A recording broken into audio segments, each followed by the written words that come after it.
This video contains strong language, used in a funny context. Viewer discretion advised. While there are plenty of great games and quite a large portion of titles that are simply average, there are fortunately very few completely irredeemable and atrocious titles. Some video games have become well known for negative reception for various reasons, such as criticism about their gameplay, graphics, sound, or other elements. So prepare yourself for the long-awaited, the Shit-tastic, the top 100 worst video games. This is the top 100 worst video games. Number 100. Stalin vs. Martians. This game is supposed to be a real-time strategy, but instead it's a buggy, unplayable mess with bad design decisions, suffering from stupid AI, bad enemy placement, crap mission structure, and no attempts at humor. That music videos were produced for the game failed to make an impact. Number 99. Virtuoso. Virtuoso was a hilariously bad shooter. It's hard to figure out what kind of game it is anyways, mainly since the combination of horrible graphics and a terrifyingly bad camera. Maybe that was a good thing, since the game was terrible altogether. The enemies are generic. Let's see here, we have spiders, bats, giant spiders, more bats, and a giant spider boss. What the hell are they thinking? Number 98. Crush Hour. Basically, the game's plot is just ridiculous that it just sounds like a bad idea right off the bat. So the premise of the game is completely simple. Some of the top WWE superstars driving around in cars just trying to destroy each other. Crush Hour plays a lot like other car combat games out there. In fact, it plays very much like a stripped down, simplistic version of Twisted Metal. When it comes to graphics and sound, Crush Hour just begins to fall apart. Everything in the game feels extremely rushed and underpolished. The game itself isn't the worst video game on the list, but it's still up there. It's only for die-hard WWE fans, and for everyone else, they should just play Twisted Metal instead. Number 97. Spirit of Speed, 1937. Spirit of Speed, or at least its Dreamcast version, was meant to simulate the 30s Roadsters race. The game was routinely trashed for its atrocious loading times, bad controls, lack of multiplayer mode, and mediocre production values and boring drawn-out tracks. Quite fittingly, Acclaim briefly resurrected the much-revealed LJN label for this game only. Number 96. Bomberman X-Zero. Gone are all the cool-looking characters in the previous games, and instead you get big, futuristic-looking robots who all act the same way. Gone also is the over-the-top head view, and instead you get a camera which is placed behind the Bomberman you control. The gameplay is basically the same, but in a 3D environment as you run around past giant blocks placing your bombs to kill all your enemies. Although generally considered as a classic Bomberman, X-Zero gets boring really fast, and for a 360 game, the graphics are not that good at all. Do not attempt to buy it, not even for your gamer score. Number 95. Two Worlds. Two Worlds is an absolute failure in just about every respect on the Xbox 360.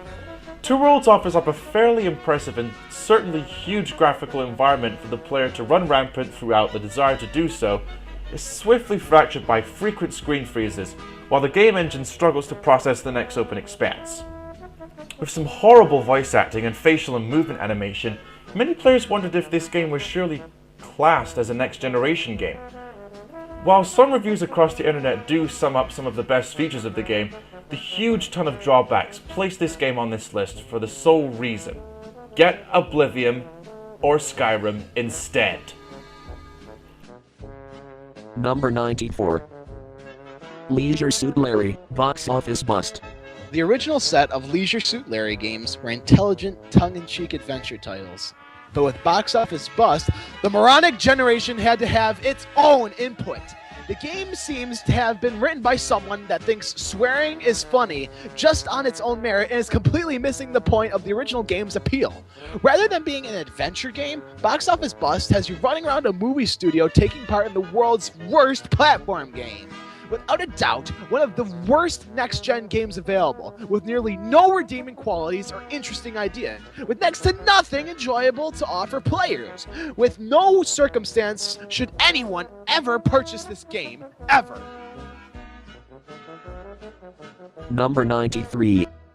VIP. Oh god. The whole game is based either on controller directions or button controls. They pop up on the screen and you press a button within a time limit. Once the correct buttons are pressed, then you see a very sloppy animation between the characters. Some parts of the game lets you use firearms, but all you get is a cursor, which you move and shoot. The game itself doesn't take too long to complete, about 2 hours worth, and that's it. The game suffers from bad animation, and the characters look poorly designed. VIP doesn't really offer any enjoyment or hardly any replay value, and by the end of it, your hands will be aching. Enjoy. Number 92. Gods and Generals. Gods and Generals is the result of a hopelessly misguided effort to produce something that would be a marketing tool first and a game second. The game suffered from poor frame rate, lack of a proper physics engine, and horribly broken AI. The combination of horrible AI and physics would often lead enemies in running into walls with a futile attempt to get away from the player. At other times, enemies would not activate properly, leading them to stand motionless while the player just shot them to death. Number 91. Operation Matriarchy. This game has one of the strangest storylines to ever show up in an FPS game ever, where a virus turns all of the women in some space colony into a hive of men enslaving monsters. Your character wakes up from a sleep capsule. The game looks particularly good, except suffers from a huge amount of problems. These include enemies that are dumb as bricks. There's no decent AI behavior, meaning they just rush the player mercilessly. The extremely cramped level design makes fighting and navigating extremely confusing and frustrating, and the animations are simply laughable. The sound effects are annoying, and there's absolutely no music at all. Number 90. Legend of Success Joe. A horrible excuse of a boxing game based on the manga anime Ashita no Joe. The gameplay alternates between very primitive beat-em-up segments in which Joe fights a few wimpy enemies that die in one punch before fighting a very long boss, and boxing matches based on famous battles of the series. The controls are clunky and unresponsive, the music sounds like shit, and, even though this game was produced for one of the most powerful systems of the early 1990s, the graphics are ugly with an over-bright color palette, non-existent animation, hunchbacked character sprites. It was one of the few early Neo Geo titles that stayed in Japan for good reason. Number 89. Land of the Dead, Road to Fiddler's Green. Before the Left 4 Dead series, there was this awful prequel to a pretty bad George Romero movie, with graphics that belonged on a system that belonged on the Famicom, controls being clunky, technical bugs, strange glitches, and AI that manages to make the zombies look even more stupid and dumb than they were supposed to be. Fiddler's Green may be the worst undead first-person shooter ever made. Number 88. Bruce Lee, Quest of the Dragon. Now this is one of gaming's greatest tragedies. You take a legend kung fu star and put him in a punch and kick game. The graphics are good, but not good enough. The controls are great and the game is pretty fun. For about 5 minutes. Once you get to the third level, it gets really repetitive. Punching and kicking is the same generic thing over and over and over again. There's nothing redeeming about this game other than the picture of Bruce Lee on the cover. Don't even think about renting or playing this, otherwise you'll offend the legend himself. Number 87. Zuzervezzer. Vusar Vasar is a racing game with a stupidly ridiculous premise. Basically, it's a racing competition where floating chariots are carried by giant animal-shaped humongous mech ship. We couldn't make it up if we tried. And yes, this game is terrible. The graphics are horrendously pixelated and full of clipping, even though the game ran on the Sega Dreamcast. The controls are bad because you couldn't slow down the vehicle or even stop. The racetracks have laser turrets which are expressly designed to fire on you for no explained reason whatsoever. It's not hard to see why it didn't even leave Japan. Number 86. Fight Club. The fact that this game is broken goes without saying. But there's also the fact, for some reason, the game features Fred Durst, and if you don't know who Fred Durst is, he's the frontman of Limp Bizkit, as well as the director of movies. In fact, he has nothing to do with this movie, or the book, for that matter. And if you ignore the fact that Fight Club ties into the movie and novel and consider it purely on its merits as a game, what you're left with is an undercooked fighting game, not much better looking than a steaming pile of dog shit. And when you also consider the game's botched attempts at including some tie-ins with the movie, the results look even worse. Number 85. Bad Day LA. Bad Day LA manages to combine everything people dislike about video games with inappropriate toilet humour, supposedly as social commentary. It's hard to believe that it came from the same company that gave us the American Mickey's Alice as a decade earlier. Stupid gameplay, bland graphics, and bad controls ending up being a completely boring title. Number 84. Dragon Ball Z Sagas Evolution. Beginning players will probably get frustrated with the skills needed to control a hero, while experienced players may not be impressed with the bland level design and low-resolution graphics. Camera angles don't even change throughout, making for a predictable and boring gaming experience. The environments feel bland, and the level layout is completely and equally uninspired. To sum it up, there's just not much to recommend here, especially considering the fact that Sagas is a full-priced game. Number 83. Stargazer. Background graphics make no attempt to blend with the tiles, and when combined with the dark, dull Palais choice, it ends up looking abysmal. The battle system is clunky, slow, and unforgiving. Select the wrong battle option? Too bad, there's no button to back it up. So the game is so bad that Japanese fans have given it the title of Legendary Shit Game. Number 82. Virtual Bart. All the flaws and annoyances from Bart's Nightmare can be found in this game, only that this time they are, if possible, even worse. We have to play more mini-games, only that this time they suck even more. The mini-games are highly imaginative and all of them could have been great, but the controls are terrible and the few that have decent controls are boring as hell. Virtual Bart is only for hardcore Simpsons fans. Number 81. Hour of Victory. World War II shooters have become a genre unto themselves thanks to the popularity of the Medal of Honor and Call of Duty franchise. But when a wannabe upstart like Hour of Victory comes along from Midway Games, you have to realize why there are so many World War II titles and so many reasons why not to play them. The visuals in this game are subpar to say the least. Hour of Victory has graphics that look like they were drawn by a kid who messed with his coloring book. The audio is laughable, the physics are terrible, and the frame rate is choppy, making the game look far worse than it already does. This game needed a lot more than just polish to it. It needed to go straight back to the drawing board. Number 80. 3D Balls.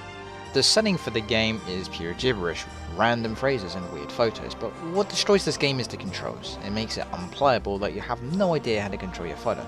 The AI, however, has no problem controlling its fighters and will wipe the floor with you. The music and sounds are strange, almost erotic, with girls moaning and guys grunting. Number 79. Rondi. Rondi is infamous for killing off the Majin Tensei branch of the Megami Tensei franchise, and its preview demo alone caused such a negative reaction that thousands of Japanese gamers cancelled their pre-orders for the game on a scale that was virtually unprecedented in Japanese game history. It would take another 12 years for Megaten fans to see a strategy RPG in the franchise with the release of Devil Survivor. Hardcore Gaming 101 said that the game has some of the ugliest graphics for the 32-bit era. Number 78. Isle of the Dead. Isle of the Dead is a strong contender for the worst FPS of all time. Coming out the same year as Doom, its engine is more on the level of Wolfenstein 3D. Right from the start, the game offers enemies which can tear the player to pieces in seconds and respawn right after you leave the room. The graphics and sound are horrible, with nothing at all to tell the player where to go, and the difficulty is way too hard.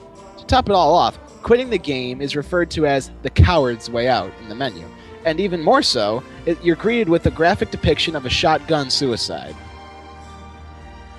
Number 77. Creep Clash. Oh my god, you guys are never gonna believe this. Creep Crash is a 2D fighting game that pits 3D polygons against one another in a battle to reign as the next lord of Necrovania. So what it comes down to is a jumbled mess of fighters, which is terrible to look at, horrible to play, and excruciating to listen to. Creep Clash features MIDI background music and a lengthy graphical introduction with still pictures and digital voiceovers, which none of them really matter as much as you're probably searching for the uninstall button right about now. Number 76. Hooters Road Trip. With a terrible soundtrack featuring tunes like Candy Pants and nearly unmanageable auto controls, it's a wonder this game got out of the gate at all. Gameplay-wise, you'll be motoring a slow, ugly polygon model that breaks down all the time and is quite likely to explode at random intervals.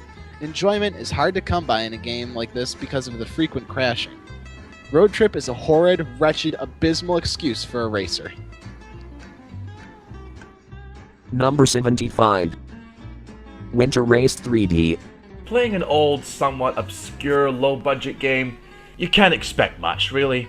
Amateur 3D models, fuzzy textures, constant bugs, lazy sound design, no music, and only 5 levels to play. Gameplay-wise is frustrating, especially when you're timed against the clock. Hitting anything in the game will make the player bounce around 90 degrees to a random angle. Sometimes you might get caught in a single area because you keep hitting some tree or wall all the time. Winter Race 3D is a very poor, lazy, and lacking low-budget winter sports game that you should definitely stay away from. There are far better sports racing games out there than try this. Number 74. Ninja Breadman. Ninja Breadman isn't simply bad, it's fucking atrocious.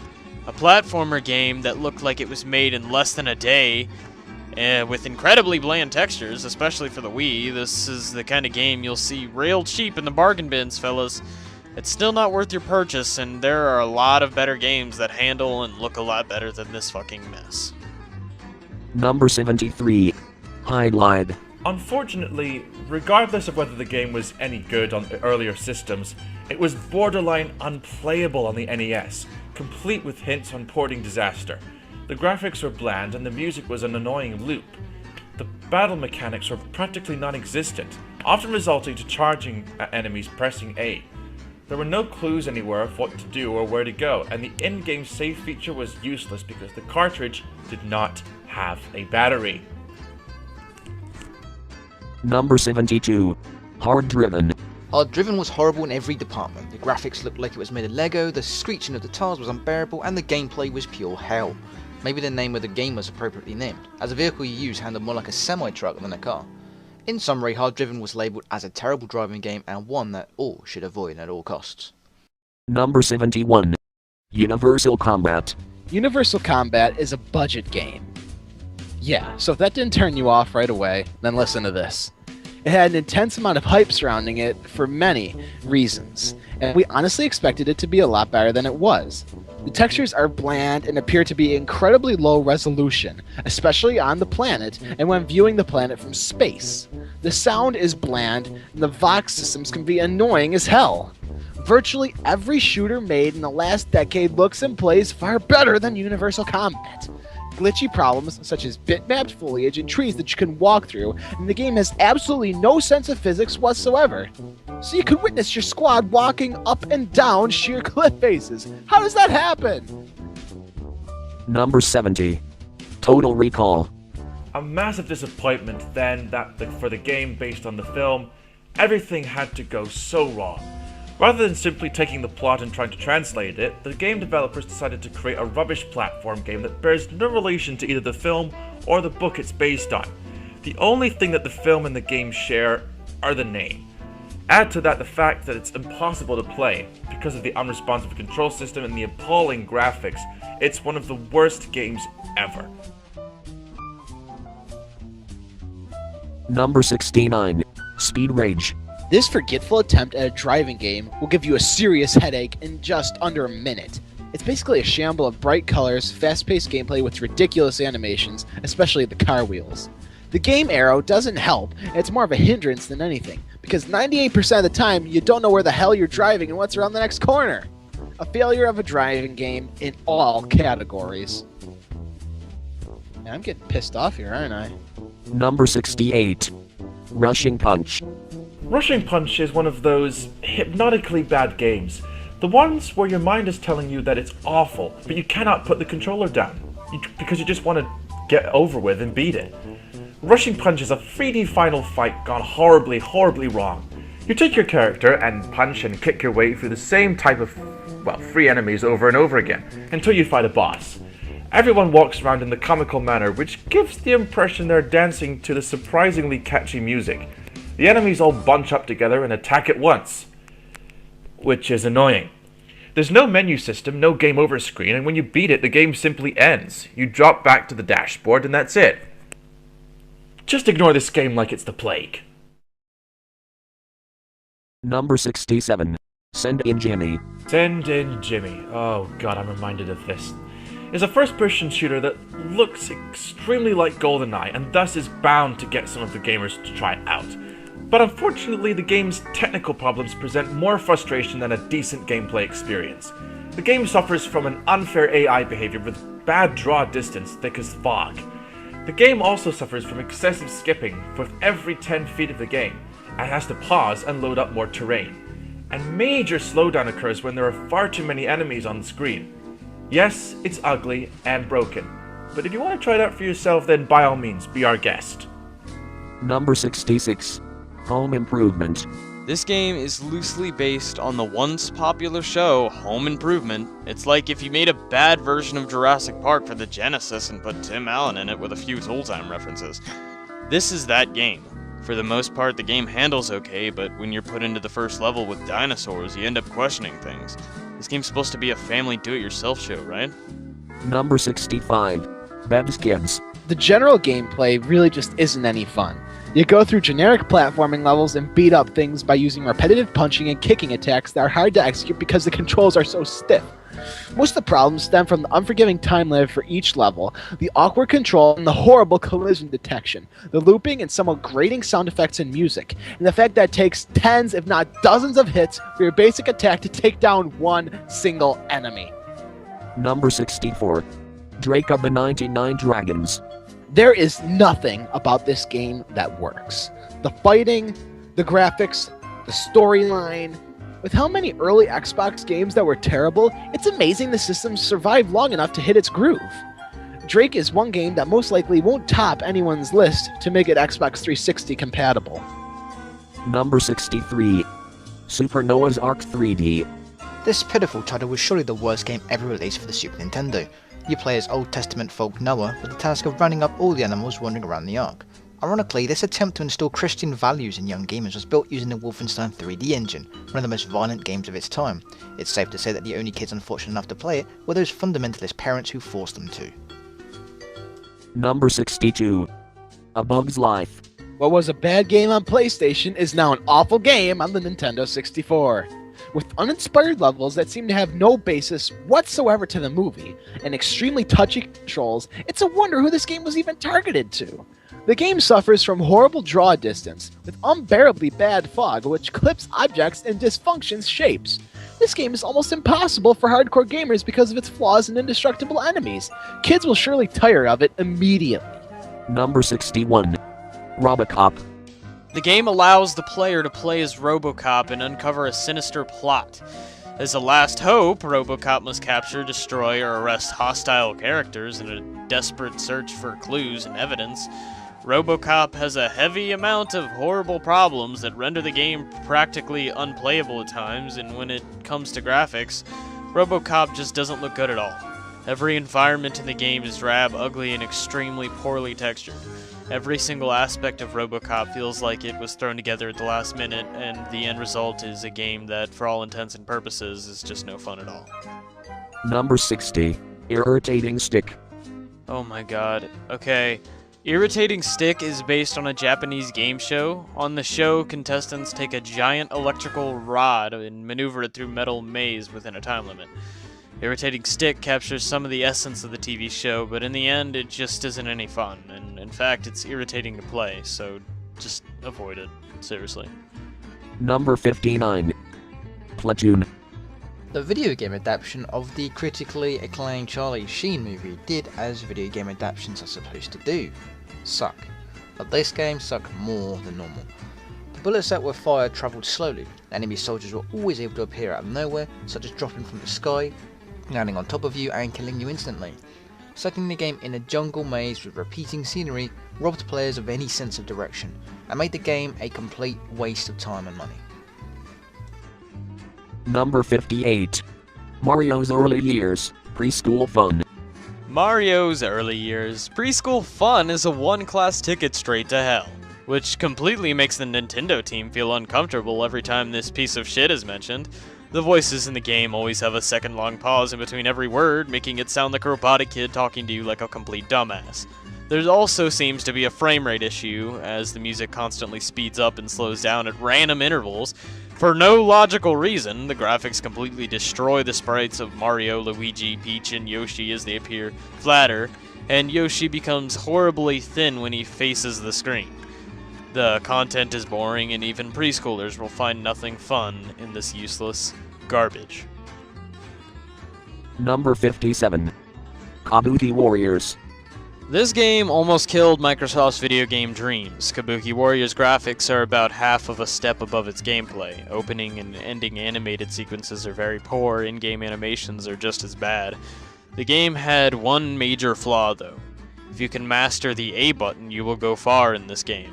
So the shallow fighting system, ugly characters, general laziness involved in Microsoft for approving this game is just fucking simply disgusting. Number 56. Catechumen. The game is set in Roman times right after the advent of Christianity. You play a nameless catechumen, set forth by an angel to free your imprisoned teacher, all the while saving Roman minds from demon infestation. In today's day and age, it really needs to be more compelling.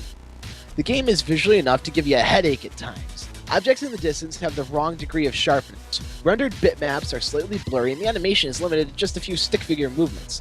If things weren't weird enough, the music is terrifying.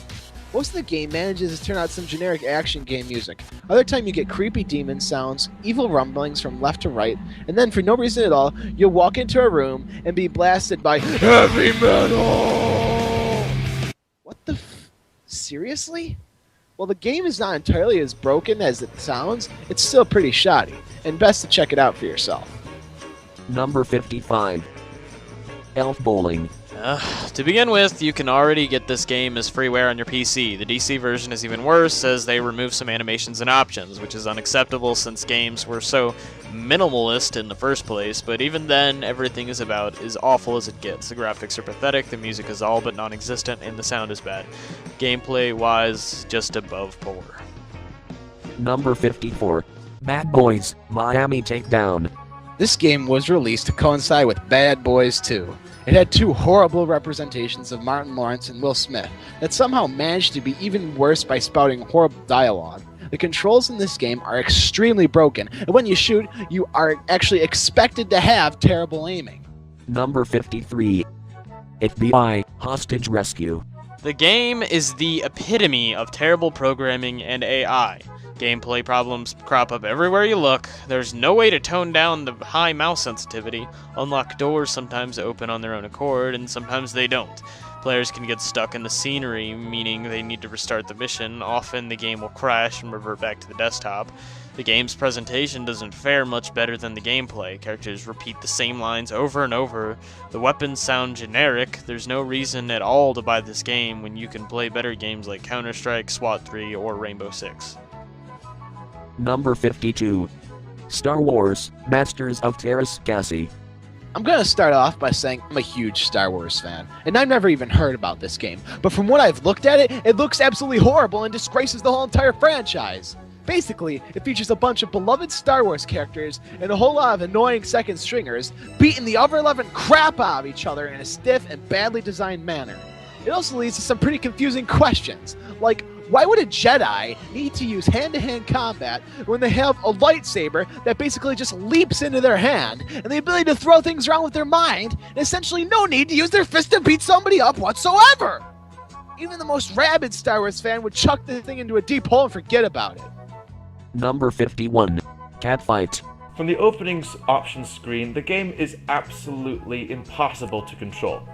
Catfight's graphics are blocky and pixelated, and the color palette is horrible. The soundtrack consists of annoying and repetitive squeals backed up by a heavy metal guitar. And adding to insult to injury, turning the sound off in the options menu has absolutely no effect. Number 50. Fifth Element. The graphics are grainy, loaded with seams, awkward perspectives, blind platform jumps, and pop-ups from the get-go, and you know what's better? They don't improve. The enemy AI is laughable as well, and when in the same room with several enemies, if you're attacking one, the others seem to just linger around and move up when the first guy's down. The game's not fun, not pretty, and definitely not challenging. Do yourself a favor and buy the movie and not the game. Seriously. Done. Number 49. The New Testament. You play as a person who follows Jesus through his history of the New Testament, from his time with John the Baptist to his crucifixion and resurrection. Sounds like a good enough game, but this is where things start getting a little bit strange. First of all, it's built on an engine created for wrestling games, and is pretty violent and bloody. The game is unrated, but I'm sure it would get an M for violence if it was actually released. What's more is that the eye animations are pretty freaky, how they continuously stare like a madman, like it just did something horribly wrong. The game itself does provide some unrealistic, albeit entertaining character customization, such as making your character anything from a giant to a tiny little man. The dialogue speeches are pretty disturbing too, especially when you see Jesus quoting things like destroying mankind by shooting fire from your fingertips, or touch me again and I will kill you. There are also some pretty weird quotes in the loading screens from people like Confucius, Buddha, Muhammad, Osama bin Laden. Wait.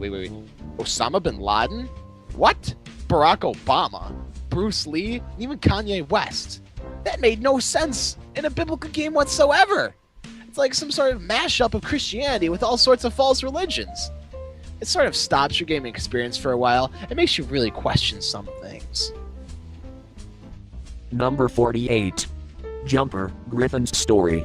Even with its teleportation spin, this game is a derivative fighter that looks as bad as it plays. Technical glitches mean half of Griffin's body will get stuck in a wall and the camera will be temporarily positioned behind the wall Griffin is fighting there, so you can't even see who you're brawling against. Do yourself a favor and watch the impressive movie instead. You'll find a lot more enjoyment from watching that than playing this piece of shit.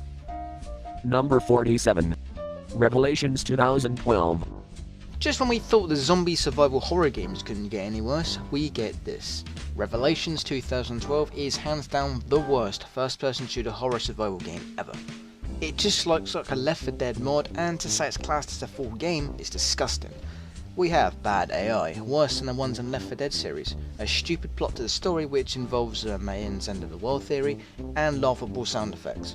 Revelations 2012 is just pure garbage, and you shouldn't play it. And if you're trying to find a better review than this one, good luck.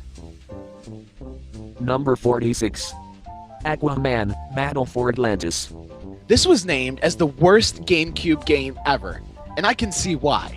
At first, the fighting just seems easy and stupid, but eventually the gameplay reveals itself to be annoying and frustrating. The camera, once again, like the rest of these games, operates on its own free will during combat, and often ends up positioning itself in a way that gives you virtually no perspective on the action, and has a tendency to move violently and randomly, and it'll give you more of a headache than anything.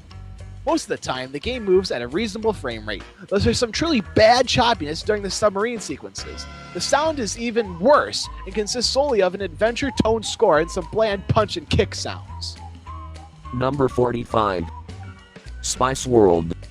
The Spice World video game stars the Spice Girls! Woohoo! In this thoughtless, rushed mess of a game, the ultimate goal is to set up a Spice Girls concert. Sounds like a blast to me. You guide your hideous, super deformed Spice Girl of choice through mixing your own version of a Spice Girls song from the very small library of songs that this game offers, and they don't even play the whole song. In the end, you get to see the girls dance for you. And that's it. The whole game can be finished in 10 minutes.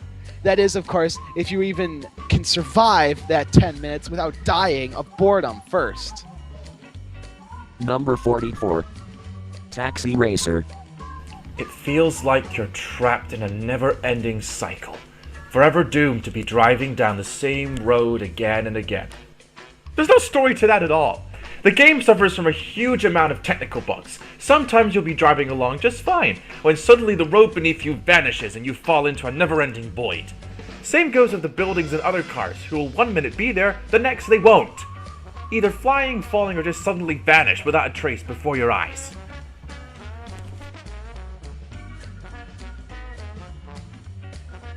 Number 43.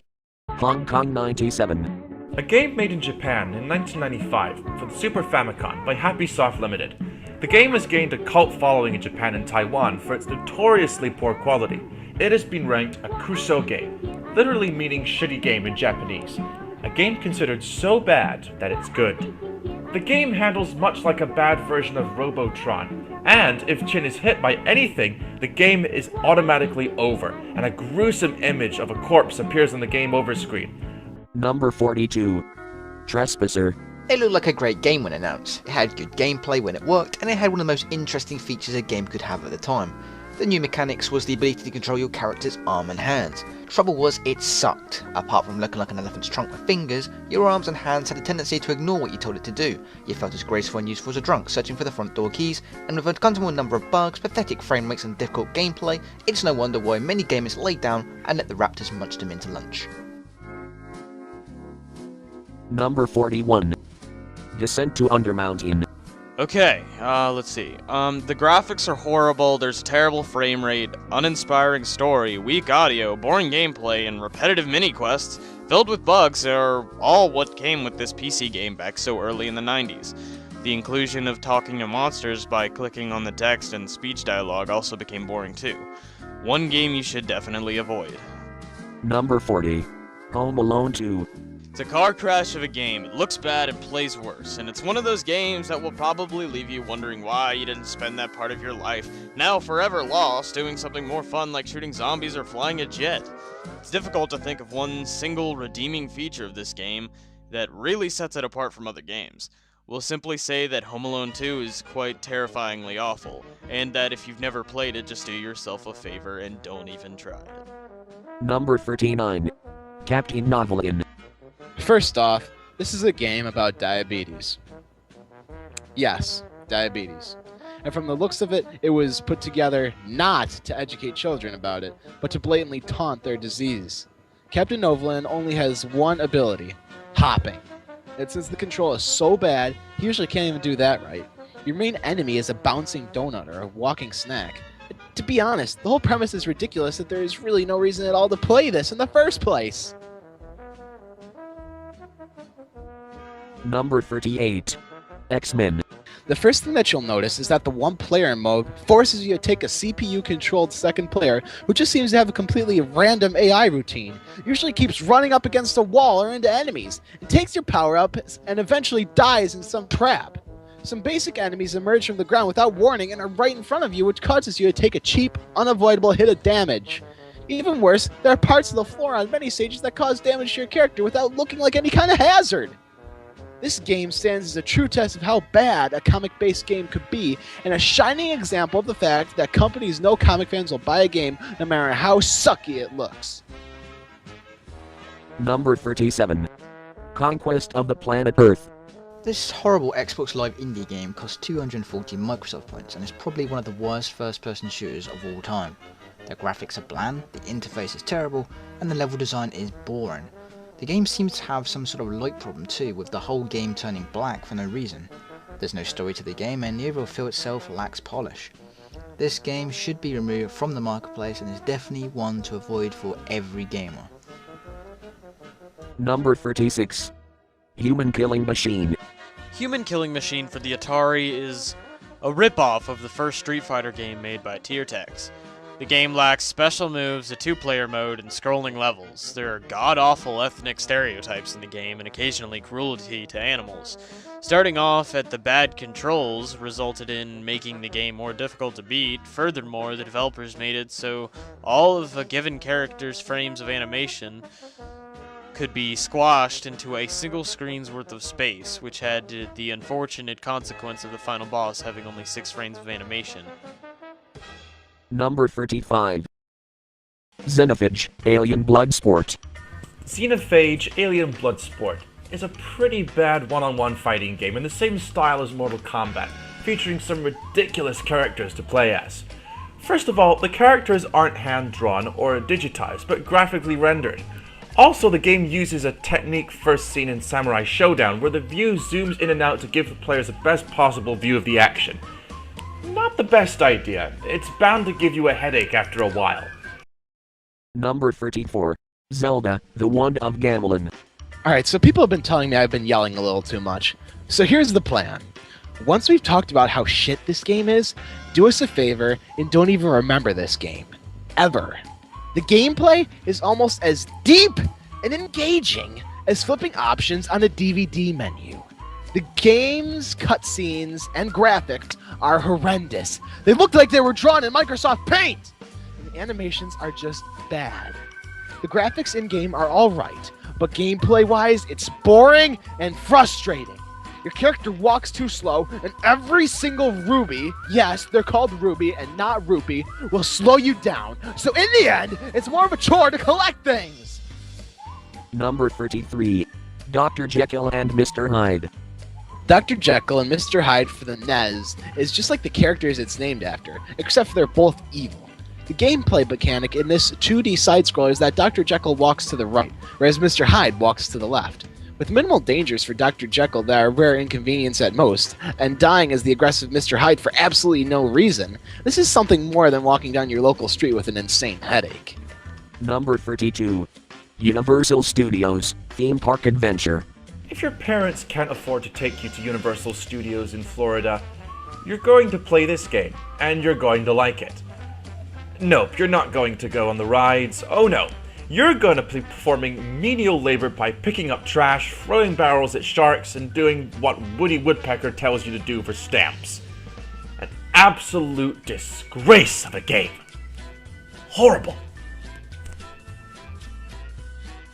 Number 31. Space Ace. While Space Ace already didn't exactly work in the arcades, the mere idea of porting the game on a 16-bit console like the Super Nintendo already was a terrible one from the start. This dreadful and horrendous gaming experience is quite possibly the game with the worst control scheme ever, making Space Ace nearly unplayable. The main problem with this game is the unresponsive controls. Once an enemy appeared on screen, you had to push a button in order to draw the gun and kill the approaching enemy. Sounds easy in theory, but first of all, game handles the reception of your commands in an extremely sluggish and downright awful way, making the entire procedure a matter of luck instead of skill. So, just don't buy this piece of fucking shit. Number 30. American Gladiators. Unfortunately, the game's events and opponents are mostly broken and more unforgiving than Gears of War 2's bots on Insane. The graphics are poor, with horrible and shitty sound and music and terrible controls. One example is like when climbing the wall, the players had to mash A and B repeatedly to climb the obstacle's wall, with a gladiator attempting to pull them off. Frustrating doesn't cut it. Somehow, the developers managed to scrape together a shitstorm of crap ideas and minigames in the TV show and shit this out and handed it to us. Number 29. Custer's Revenge. Not a lot can be said about Custer's Revenge, the first video game to feature nudity and sexual acts in it. Wow. Released for the Atari 2600, the player controls General Custer as he has to make his way across the screen bearing a huge erection, avoiding arrows in order to get a tied-up Native American woman and rape her. Huh. As you can expect, the game came under opposition from women's rights groups, had an 11 million lawsuit filed against it, and has therefore been labeled as one of the worst video games ever made. Number 28. Robodemons. This game had so many problems. Recycled character sprites, clashy colors, flickering graphics, distorted sound, and repetitive and frustrating gameplay. Robodemons isn't extremely bad, but the size of each level only spans about 5 screens in length, with 2 different levels of platforms you have to traverse, effectively doubling the length. Robodemons is the kind of game that you might want to play out of curiosity if it were given to you for free, or a friend gave it to you knowing it was shit. So do yourself a favor and put it with the rest of the worst games to collect dust. Number 27. Heroes of the Lens. Supposedly, your mission in this game is to retrieve the disc of Miska Hall or something like that, but apart from the story, you're basically looking at a horrible mess of gameplay bugs and technical glitches. Bad color palette of graphics and shit around design. The music consists of a 30-second loop of a song that drones on and on again. In any case, with any normal gamer, you'll play, figure it's crap, and never play it again. Number 26. Transformers. After the epileptic flashing screen, players took a role of a completely planned robot who had to shoot enemies and avoid projectiles that you couldn't even see with the human eye. The graphics were terrible and the sound lagged with a terrible frame rate. You also had to collect letters that spelled out Rodimus and then beat the game to play as Rodimus Prime. Oh, if you beat the game with him, then you got congratulations and your high score. It's yet another horrible video game that truly deserves to be removed off the face of this fucking planet. Number 25. Club Drive. Most of the missions in this game have you driving an RC car around a badly rendered living room to collect glowing balls of string. Sounds like a good idea on paper, but when you realize you can actually drive directly through the chair legs and walls! And so it sort of loses its charm. Running into objects shows off the game's ridiculous physics. It's hard to say whether it's a glimpse into the future of driving or just someone being an idiot.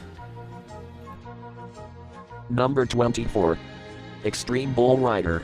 The bull riding half of Extreme Bull Rider is pretty simple if a bit stupid. You basically wiggle your mouse until you fall off the bull or for a full 8-second ride, whichever comes first. Even though you have an entire arena area to ride in, the bull only stays within a few feet of the opening gate. The bull riding segment isn't anything to look at either. The best way to fight the bull is to pick up violins and colourful balls while avoiding cow pies and a terribly animated bull. Extreme Bull Rider has very little, if any, redeeming qualities, and is simply not worth wasting your time or any words on it at all. Number 23. Karate. Karate for the Atari 2600 was a nearly unplayable fighting game with extremely unresponsive controls and almost no chance to win. There's only so much you can do with a digital joystick and one button. Some even considered it the worst Atari 2600 game ever, as it led to broken joysticks because of the product wasn't made properly. Number 22. Captain Planet. This game is absolutely no fun.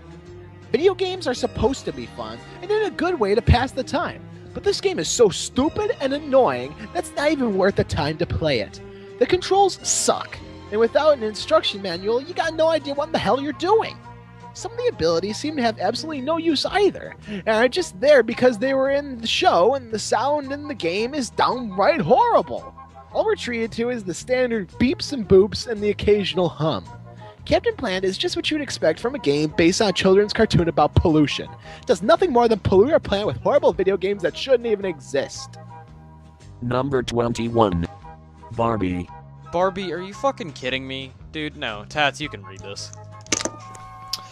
Well, this is probably one of the worst games ever created. One of the main purposes of this game existing is, we can only assume to tell your kids never take drugs, or else you may find yourself in the worlds like this game. The controls are clunky, the graphics are terrible, and the music is excruciating. The game doesn't even offer a decent story, it's just a weird messed up dreams that Barbie decided to have after eating too much cheese one night. This game isn't even worth a rental, just avoid it. Number 20. Extreme Paint Brawl. The game employed outdated build engine graphics and had a non-existent AI with computer-controlled teammates who mindlessly ran straight forward at the beginning of the match only to be stopped by an object in their path. And enemies would also have seemingly perfect aim, with nearly every shot fired in the player's direction scoring a hit. Although the game only installed and launched under Windows 95 and higher, the actual game was a DOS program, often causing compatibility problems, especially with newer computers. Number 19. Where's Waldo? Just as in the popular Waldo book series, the player must locate Waldo in various crowded scenes. The difficult part about this is that in the game, it's not much the placement of Waldo, but the fact that pretty much everyone looks like Waldo. To sum it up, it's like looking for a needle in a haystack. Because of the pixel mouse and time limit, it's more of a chore than it needs to be.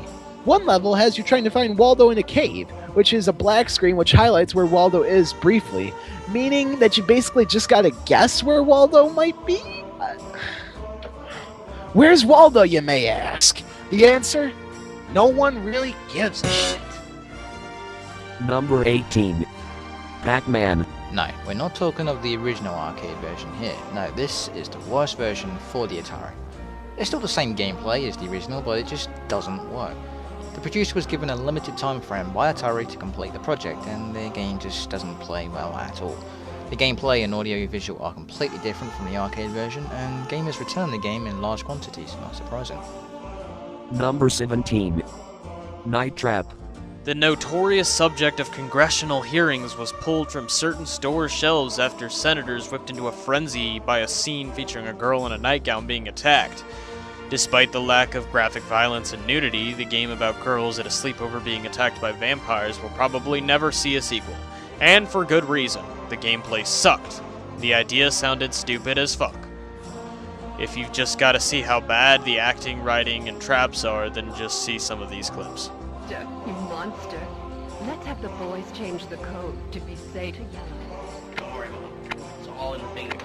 Good hunting.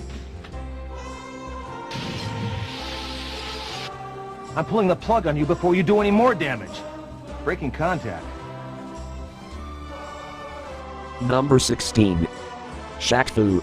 Shaq Fu for the Sega Genesis is probably the worst conceived game ever to come out of any platform system ever. You play as Shaq, somehow in Tokyo, where you are discovered by some Zen karate master who says that you have to come from a distant planet to save the world.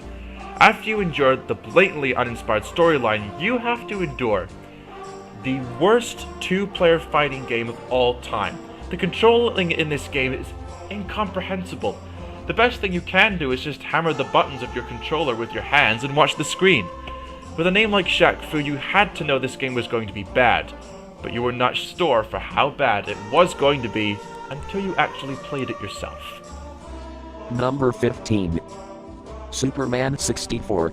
With some of the worst controls ever for a video game, you press a button to do something and it either doesn't respond or it does something completely different. Superman 64 is just bad, very bad in fact. With purple sky and the city of Metropolis looking like a complete flat wasteland with no one around, the animation is slow and the character you control bears no resemblance to Superman whatsoever. It's notorious for negative reception and is considered one of the worst games of all time.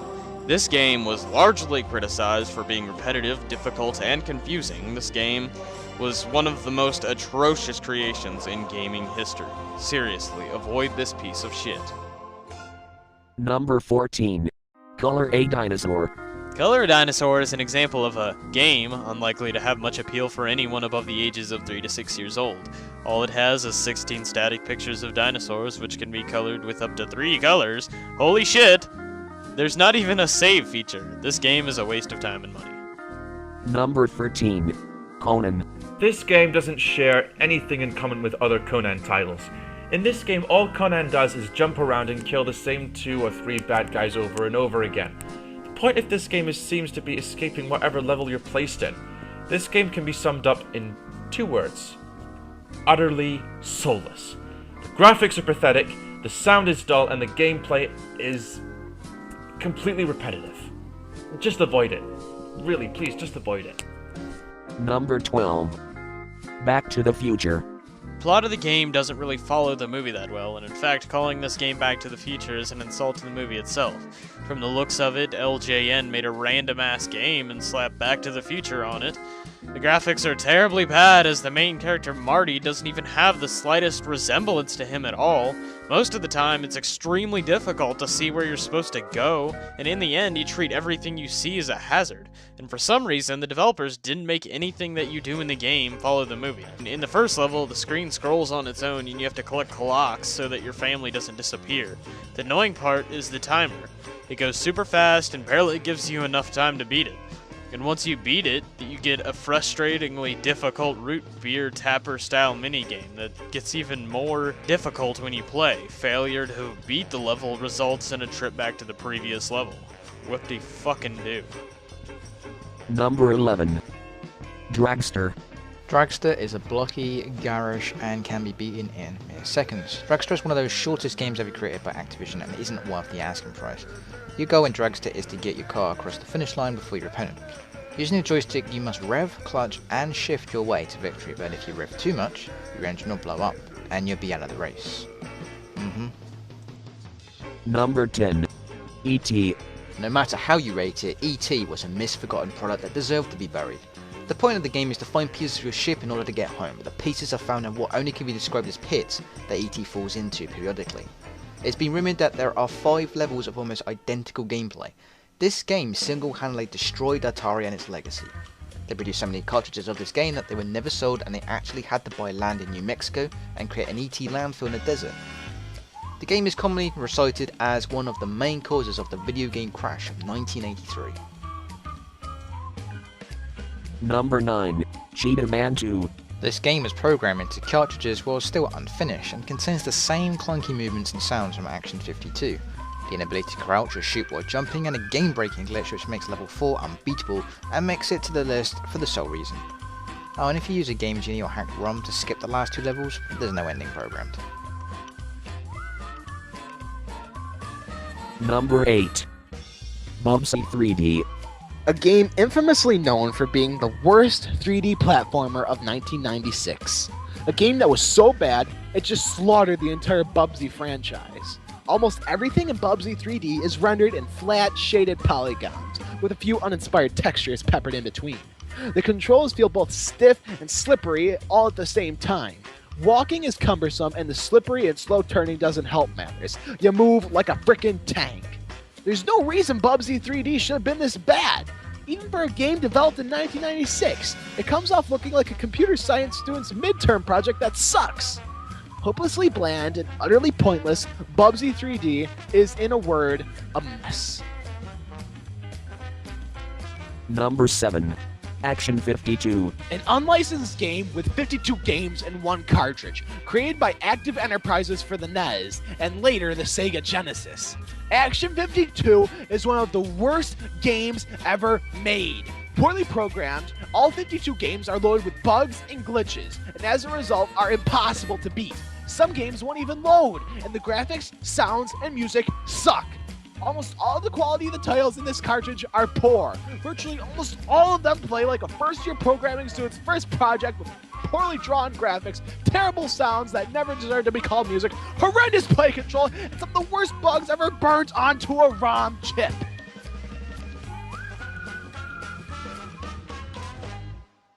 Number 6. Desert Bus.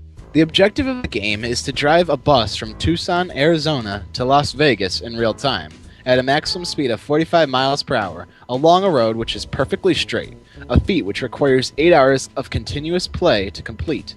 There are no passengers, no pause button, no traffic, and little scenery. The problem is that the bus veers very slightly to the right, meaning that it cannot be left to drive by itself, and if you leave the road, you'll be towed back to Tucson. In real time. Number 5. Big Rigs Over the World Racing. The first idea of this game ever being a racing game is sketchy at best. When the contest begins, your opponents don't really put much effort into being there at all. That's because the creators forgot to give them any line of functions, and they drive straight through the entire race, or sometimes they aren't even programmed to race at all. There's nothing to avoid during the race. Don't get me wrong, there are buildings and bridges and other obstacles, but unlike in other racing games, in Big Rigs you can drive straight through them without even slowing down. The programmers have not even programmed collision detection into the game, or any of the obstacles. No matter what happens in each race, whether you're winning or losing, the words "you're winner" in horrifying English sticks up on the screen. The list of negatives go on forever. Furthermore, you can literally drive off the level by heading into the mountains. Knowing how bad this game actually was, I'm sure there's many of you out there that's never heard of this game before, and are now frantically searching the internet just trying to find out this game for themselves. Number 4. Crazy Bus. Okay, what the hell was up with that music just now?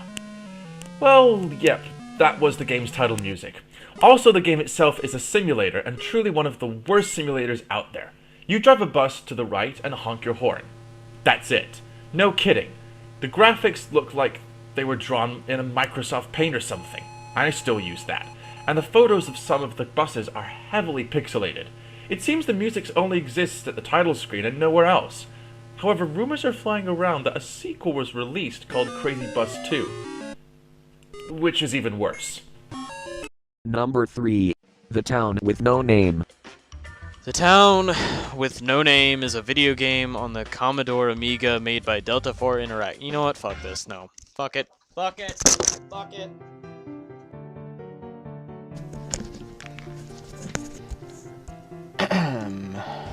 The Town with No Name is a video game on the Commodore Amiga made by Delta 4 Interactive. The story involves the man with no name getting off of a train into the town with no name, and he gets greeted by gunfire. When he shoots the guy who apparently is Evil Eb's little brother, Evil Eb decides to take care of the business and gets his minions to kill the guy who killed his brother. Now the guy has to travel all over the little town to find all the enemies and kill them before he dies himself. Premise is simple, but let's just see why this game sucks. First off, the graphics is made in Microsoft Paint, you can just tell that. The sound is poor with occasional music being played now and then, and the voice acting is truly the worst. There are a great many people, stranger, but most of them are dead. Next you'll be telling me you don't like strangers round here. So bad it's going to be counted in the top list of bad voice acting in games. On that note, there really isn't much to do in the game, and it can be beaten fairly quickly. This game has also been dubbed True Shit, The Town with No Game, Broke Graphics Mountain, and The Bad, The Worst, and The Shitty by YouTube Poops. A lot of weather we've been having recently. Number 2. Psycho Killer. Psycho Killer is a sorry excuse for a game. Developed by the same creators behind The Town with No Name, you play a no-name individual whose car broke down on the side of the road and wanders into the woods for some reason, I don't know. And he happens to find himself being chased by a murderous individual whom we don't know, and why is he trying to kill this man? None of this game makes sense. You run around the woods and end up in a train station and have to make certain choices that make absolutely no sense. If you choose one thing, the guy teleports where he is, and it's just all a giant load of shit.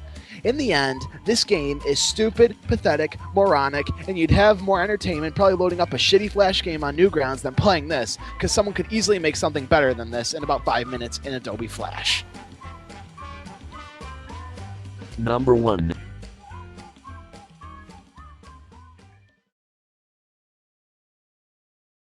Number 1. What the fuck's going on?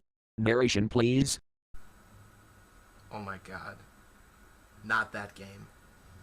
Absolutely. You're doing it now not to finish that off this game. video. No! You're not making me do that, Tats. No! You're doing it now to finish off this video. No! That game is the worst thing on the face of the earth. Do you hear me? The worst abomination to ever be created. No ever. fucking excuses, man. Absolutely Get the fuck not. in there. No, Go. no. Go. No. I am not going to record. You're doing it now to finish off this video. Do you know how many number lines I had to record? Just listen to the robot, just listen to the robot for a second. He's actually saying something valuable for once. Listen to XJ, he's always right. Most of the time. Finally. Plumbers don't wear ties. Plumbers Don't Wear Ties is considered the most horrendous video game probably ever. What's more, I'm not even sure if it's classified as a game.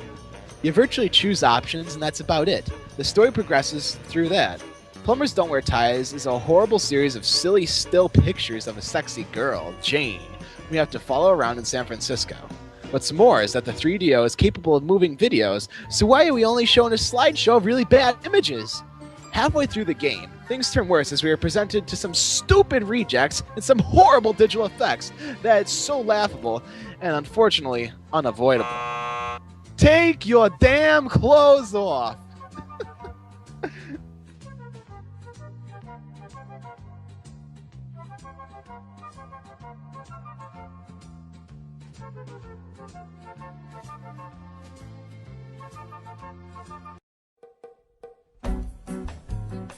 And nearly unmanageable auto controls. It's a wonder this game got out of the gate at all. Gameplay wise, you'll be motoring a slugly. This is talk shit. Sorry, my bad. Spirit of Speed,